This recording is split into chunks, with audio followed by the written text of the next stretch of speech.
వీళ్ళంతా ఉన్నారు. ఇంకా మొత్తం 80,000 స్టూడెంట్స్ ఉన్నారు టోటల్ మా ఫ్యామిలీలో. వీళ్ళందరికీ కూడా థర్డ్ ఇయర్ అయిపోయినాక కానీ, ఫోర్త్ ఇయర్ అయిపోయినాక కానీ వాళ్ళు ప్రపంచంలో ఏదైనా కంట్రీ పోవాలంటే అమెరికాలో, పంజాబ్ తగనో, ఎక్కడెక్కడనో రకరకాలుగా కన్సల్టెంట్ దగ్గరికి పోయి వాళ్ళకి డిఫరెంట్ ఇన్ఫర్మేషన్ తీసుకోవాలంటే ఇబ్బంది అవుతుంది, కష్టమవుతుంది.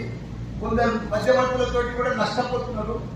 అవగాహన సరిగ్గా ఉండలేదు, పిల్లలకి ఇన్ఫర్మేషన్ సరిగ్గా వస్తలేదు, పర్ఫెక్ట్గా ఉండలేదు. కొద్దిగా భయపడి చాలా మంది పిల్లలు ఇప్పుడు అమెరికా పోవాలన్నా, లండన్ పోవాలన్నా వాళ్ళకి కన్ఫ్యూజ్ అవుతుంది. ఎట్లా పోగలుగుతాము, ఎంత డబ్బులు అవుతాయి, ఎంత ఫీజులు ఉంటాయి, ఎంత ఖర్చు అవుతుంది, పాస్పోర్ట్కి ఎంత అవుతుంది, ఇవన్నీ కూడా రకరకాలుగా వాళ్ళకి డౌట్ ఉంటాయి. కాబట్టి వాళ్ళ పేరెంట్స్ కూడా భయపడతారు. అయ్యో మా అమ్మాయిని పంపిస్తే ఇట్లా అవుతుంది, మా అమ్మాయిని పంపిస్తే ఏమో అవుతుంది అనేది రకరకాలుగా డౌట్స్ ఉంటాయి.